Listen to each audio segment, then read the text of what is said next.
اعوذ باللہ من الشیطان الرجیم، بسم اللہ الرحمن الرحیم۔ وہ شہر اور اس کی تہذیب جس کو زمانے نے کئی بار تباہ کر کے دفن کرنے کی کوشش کی، مگر وہ پھر ابھر کر سامنے آ گیا۔ میں ساجد بٹی اور آپ دیکھ رہے ہیں ہماری سیریز داستان، اور آج ہم آپ کے لیے لے کر آ رہے ہیں 8,500 سال قدیم نینوا تہذیب اور شہر کی تاریخ پر مبنی ایک انتہائی معلوماتی ویڈیو۔ اس ویڈیو میں ہم جانیں گے کہ نینوا کی تہذیب کیا ہے، نینوا کی تہذیب کس قدر قدیم ہے، نینوا کی تہذیب کے خد و خال کیا تھے، اور نینوا کے عروج و زوال کی مکمل داستان کیا ہے۔ ناظرین، نینوا ایک 8,500 سال قدیم تاریخ۔ نینوا کی تہذیب میسوپوٹیمیا تہذیب سے ہی وجود میں آئی۔ نینوا کا شہر اور تہذیب آج کے عراق کے شہر موصل کے قریب واقع ہے۔ نینوا کا شہر جس کا ذکر بائبل میں بھی ملتا ہے، یہی وہ علاقہ ہے جہاں پر اللہ تعالیٰ نے حضرت نوح علیہ السلام کو نبوت دے کر بھیجا۔ حضرت یونس علیہ السلام کو جس قوم پر نبی بنا کر بھیجا، وہ بھی نینوا ہی کے خطے میں آباد تھی۔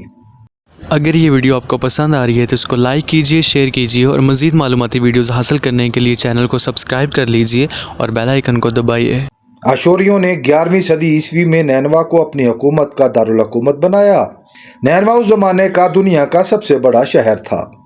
دریائے دجلہ کے کنارے آباد ہونے کی وجہ سے یہ خطہ انتہائی زرخیز تھا اور ایک بڑا تجارتی مرکز بھی۔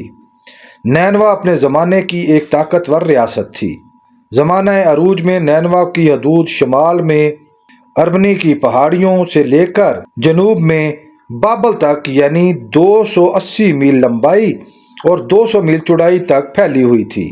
اس زمانے میں بھی نینوا ایک جدید شہر تھا۔ پکی گلیاں، اینٹوں کے بنے گھر، اونچی دیواریں اور کشتی رانی کا ایک مربوط نظام موجود تھا۔ نینوا شہر 208 قبل مسیح میں میڈیا کی سلطنت کا بھی ایک اہم صوبہ تھا۔ بعد میں یہ فارس کی عظیم سلطنت کا صوبہ بن گیا۔ نینوا شہر اپنی بلند و بالا دیواروں کی وجہ سے پہچانا جاتا تھا۔ یہ دیوار پورے شہر کا محاصرہ کیے ہوئے تھی۔ اس کی کل لمبائی 15 میل تھی۔ شہر میں داخلے کے لیے اس دیوار میں 15 عالی شان دروازے بھی بنائے گئے تھے۔ 7ویں صدی عیسوی میں یہ عظیم دیوار بادشاہ سنچاریب نے تیار کروائی تھی۔ پکی اینٹوں سے بنی ہوئی یہ دیوار شہر کی عظمت اور دہشت کی علامت تھی۔ شاید یہی دیوار شہریوں کی حفاظت کا احساس بھی تھی۔ شہر کے داخلی راستے اس شہر کی وجاہت اور تمکنت کے عکاس تھے۔ دروازوں کے دونوں جانب لماسو یعنی بیل کے جسم، انسانی سر اور عقابی پروں والے دیو قامت مجسمے آویزاں کیے گئے تھے۔ دروازوں سے اندر جانے پر سامنے سیدھی راہداریاں اور راستے تھے۔ شہر کا ایک خاص نقشے کے تحت بنا ہونا اس دور کے انجینئرز اور معماروں کی فنی صلاحیت اور مہارت کا منہ بولتا ثبوت ہے۔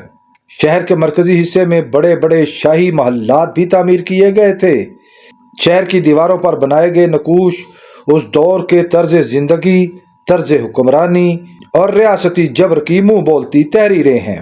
کھدائی کے دوران ملنے والے آثار قدیمہ، دیواروں کے نقوش اور ملنے والی تختیاں اس بات کی عکاسی کرتے ہیں کہ نینوا کے باسی لکھنا اور پڑھنا بھی جانتے تھے، اور اس کا باقاعدہ ریکارڈ بھی محفوظ کیا جاتا تھا۔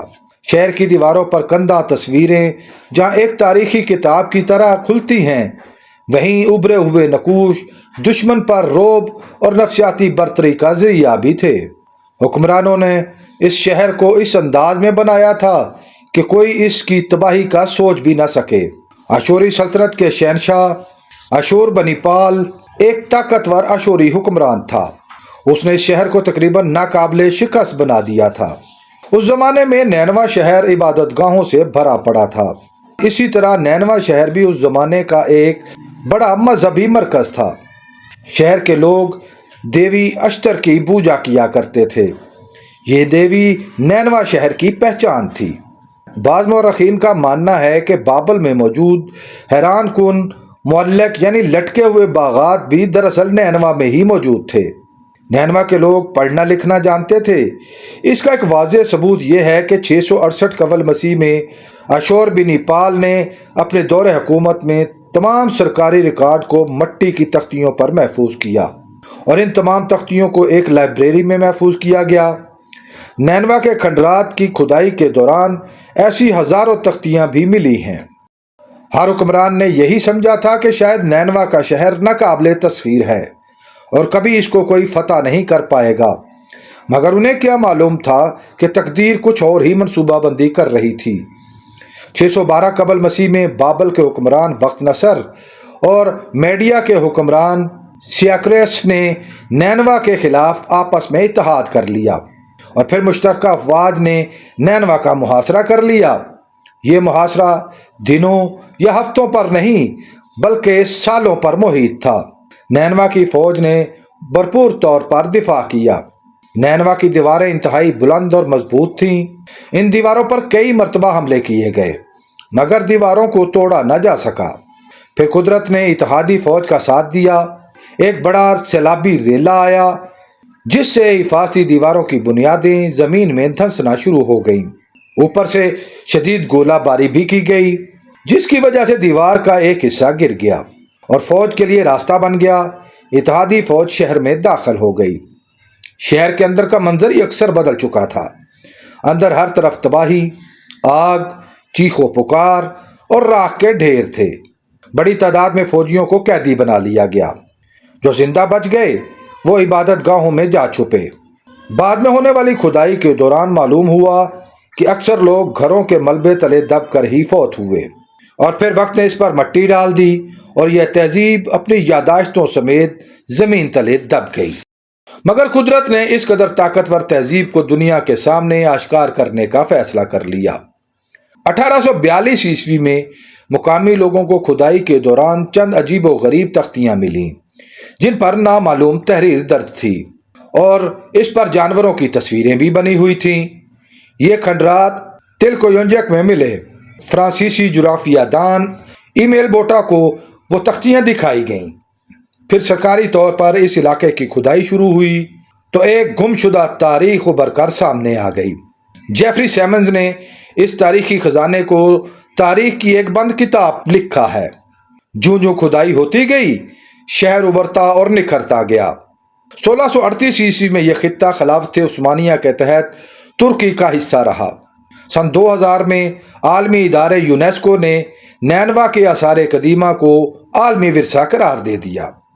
2014 میں امریکہ کے موصل پر قبضے کے دوران ان آثار قدیمہ کی ایک مرتبہ پھر تباہی ہو گئی۔